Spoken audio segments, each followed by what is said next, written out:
The Class 800 series, also known as the Hitachi Intercity Express train. What beautiful pieces of Japanese high-speed traction. Arguably one of the most controversial modern UK trains in existence, mainly due to their record-breaking suspension crack problem. But regardless of those problems, I still love them. But, you know, that reminds me of something. Since I first played TS 2015, the Class 801 was one of the first ever trains I drove in that game. I mean, yeah, it was rubbish and mostly fictional at the time, but for some reason I really enjoyed playing around with it. I even made this cursed thing, for heaven's sake.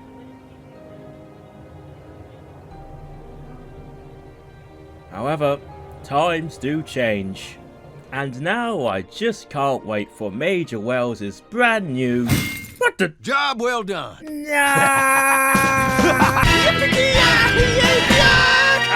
Unbelievable, Jeff. As if my hopes and dreams couldn't get any worse, we had another new release from our old friend Richmond Power Sausage, which was the long-awaited Class 800 to 803 Enhancement pack. I mean, not that I was particularly looking forward to this pack, as I was waiting for this. What? No, not that! Anyway, whatever.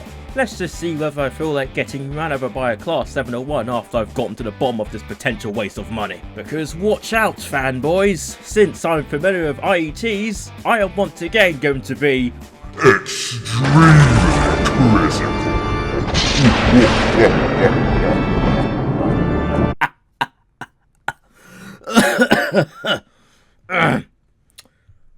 Roll the intro, Gary! Gary, that's not the 801. Now, I know what you're thinking. What could already be so wrong with this enhancement pack? Well, it's easy.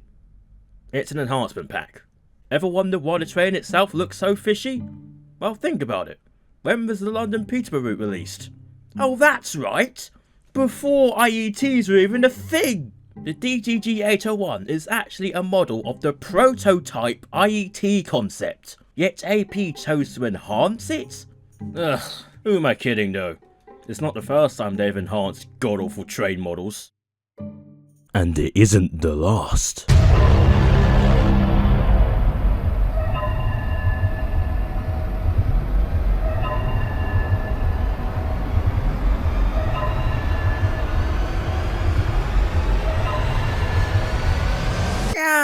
Let's have a look at those liveries, shall we? So, with this new EP, the included 9 liveries are not any of the following. GWR Thank You NHS, GWR Facemask, GWR Gay, GWR Poppy, NNER Flying Scotsman, multiple nameplates, that, this, and of course, Virgin. There's a reason we didn't do that livery, as we still don't speak of that name here. Please refer to our terms and conditions. Oh, feck off! Ow. Gary, I told you to keep guard at the front door. I've got to buy another one now. Oh, and those liveries are nice. Joking aside, I will say that along with the help of others, they did a cracking job with all the featured liveries. I just wish they included at least a couple of the missing aforementioned. Like, come on Richard, were they really that hard to do? Harder than the whole train's livery, might I add? Goodness me. Anyway, I'm sure the Free World Lords will be down to work in no time with those reskins.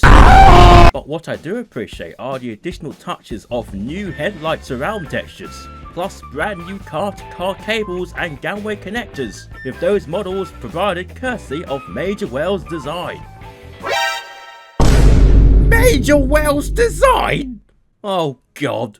Well, it's a great addition to the EP, and I might be overreacting, but please don't tell me this means the end of his Class 8OX project.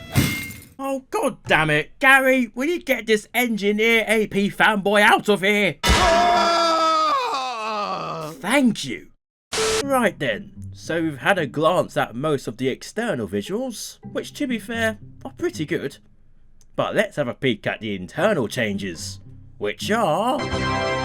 nothing! Wrong! Yep, instead of modelling anything new inside, AP, being ultra smart artists as per usual, decided to simply retexture both the existing cab and passenger views, once again taking away their meaning of the ultimate experience for reasons you'll find out in a moment. I won't even talk about the interior view as that isn't the main problem here. It's more to do with the fact that not all the cabs in these classes look the same, since the default cab view is solely reminiscent of the ones in GWR specific units. The other classes, however, have similar cab builds, but with minor differences. Moreover, because the default cab was used, features include no working GSMR, no working TMS screen, and a speed set status, which is in the wrong place simply for ease of use, because lol. Now, a lot of us were unhappy about this choice, leading to one person even pointing out AP's mistake, but Richard being Richard decided to respond with a whole bunch of "Listen, strong arms, we don't care if we have to straightforwardly hold down right click just to look around the cab, okay? Just because something is out of view does not mean you have to move said thing just so we can easily see it. That just takes away part of the realism. I mean, how old do you think we are? 4? If you really thought so, then you should have considered marking that trailer video down as made for kids, you plum. And to think this pack was almost getting somewhere too. Oh, what a shame. Anyway, Gary, prepare the fridge, I'm gonna freeze myself tonight. Looking at the rest of the features, there's driver only and guard operation, including a selective door opening option for both operations. Neutral section functionality, electric and diesel power modes, wheel slip protection, changeable destination screens, cold start mode, and finally, an interesting train wash mode. Quite cool. Okay, so far the pack is seeming a bit mediocre, but let's see if AP can redeem themselves with the sounds they have on offer. Because AP have always impressed me when it comes to sounds. Besides, it's not like they went and screwed them over prior to release anyway. I mean, who would be stupid enough to do? Feck. I spoke too soon. Winding back to over 3 years ago, and here is a photo we posted at the time of our trip to North Pole Depot to record sounds from a brand new Class 800. Some of you may remember we were unable to record diesel sounds under power that day, and sadly that is still something we haven't managed to do. As a result, our forthcoming enhancement pack will feature diesel mode, but with simpler, more basic sounds under power than you are used to from us. Oh, brother. Well, I guess it's a shame they couldn't get the diesel recordings in time. Makes me worry slightly, but I'm confident they still managed to pull something off.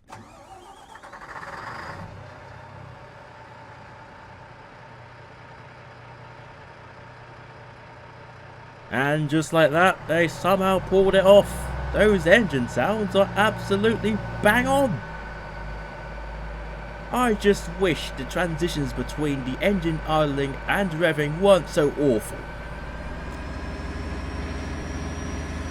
However, like they said, they're quite basic sounds, so for that reason I'll give them a pass. Maybe they'll update them along the line, but God knows if that will happen anytime soon. Furthermore, in real life, 800 units don't commonly tend to use regen braking whilst on diesel mode, so with that in mind, there should be a dynamic brake isolation option. I suppose they could fix that later on, but again, I doubt it. Moving on.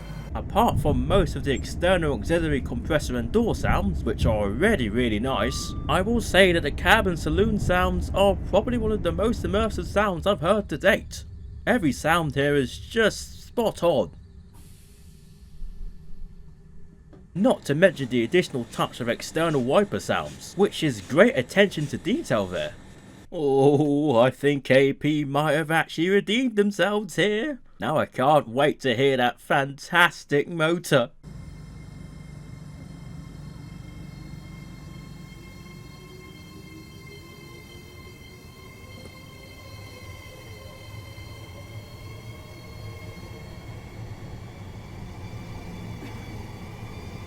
And just like that, my hopes were crushed to pieces. Right, there are 3 main issues I have with this motor. 1, it's way too quiet. Again. 2, the whine sound is way too prominent after 20 miles per hour. And 3, it has the same problem as the Electrostar EP, where they just can't get that low speed motor transition right.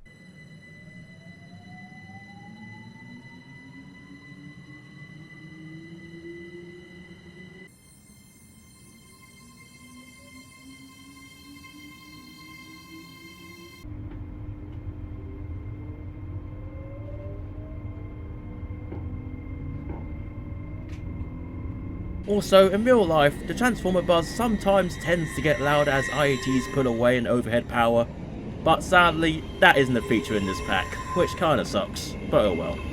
Nevertheless, at least they bothered to record internal motor sounds this time, which aren't too bad apart from that small problem at the start, though again, they're too quiet, and it does sound a little distorted after 45. Regarding the external run sounds, well, I'm not surprised. They're wrong! I mean, come on! You recorded sounds from an 800 3 years ago, so what excuse does it give you to recycle run sounds from the Electrostar and still charge us a fortune for it? What? Were they not able to capture those recordings as well? Or were they being lazy again? Either way, those run sounds just don't seem fitting at all for this train, which ruins part of the immersion for me. But aside from those small niggles, the sounds overall aren't that awful, so I'd rate them about a 6 out of 10. I wish they could be better, but oh well, beats the default audio. And to think I actually enjoyed listening to that back in the day. Ugh, God, I'm weird. Gary! In conclusion, was this new enhancement a success? Well, in a way, yeah, but not really. As much as this EP does have some lovely external visuals, plus a soundset that isn't the worst I've heard, unfortunately, even though the train is nice to drive, the lack of features in the cab just lets it all down for me. And what? All this for £2 more than the base route it requires? Ugh, come off it. Richard literally avoided realism for ease of use, yet he's still asking for your soul in return. Ha! What a cheapskate.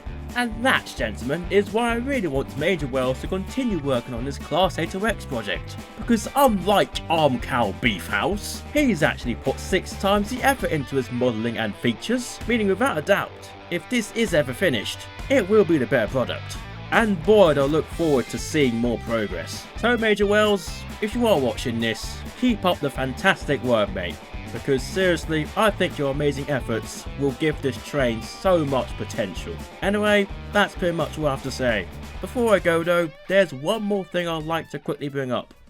There's only one possible reason as to why AP have made all these recent enhancement packs. And that may be because something big and anticipated could be almost around the corner. I wonder what that train may be.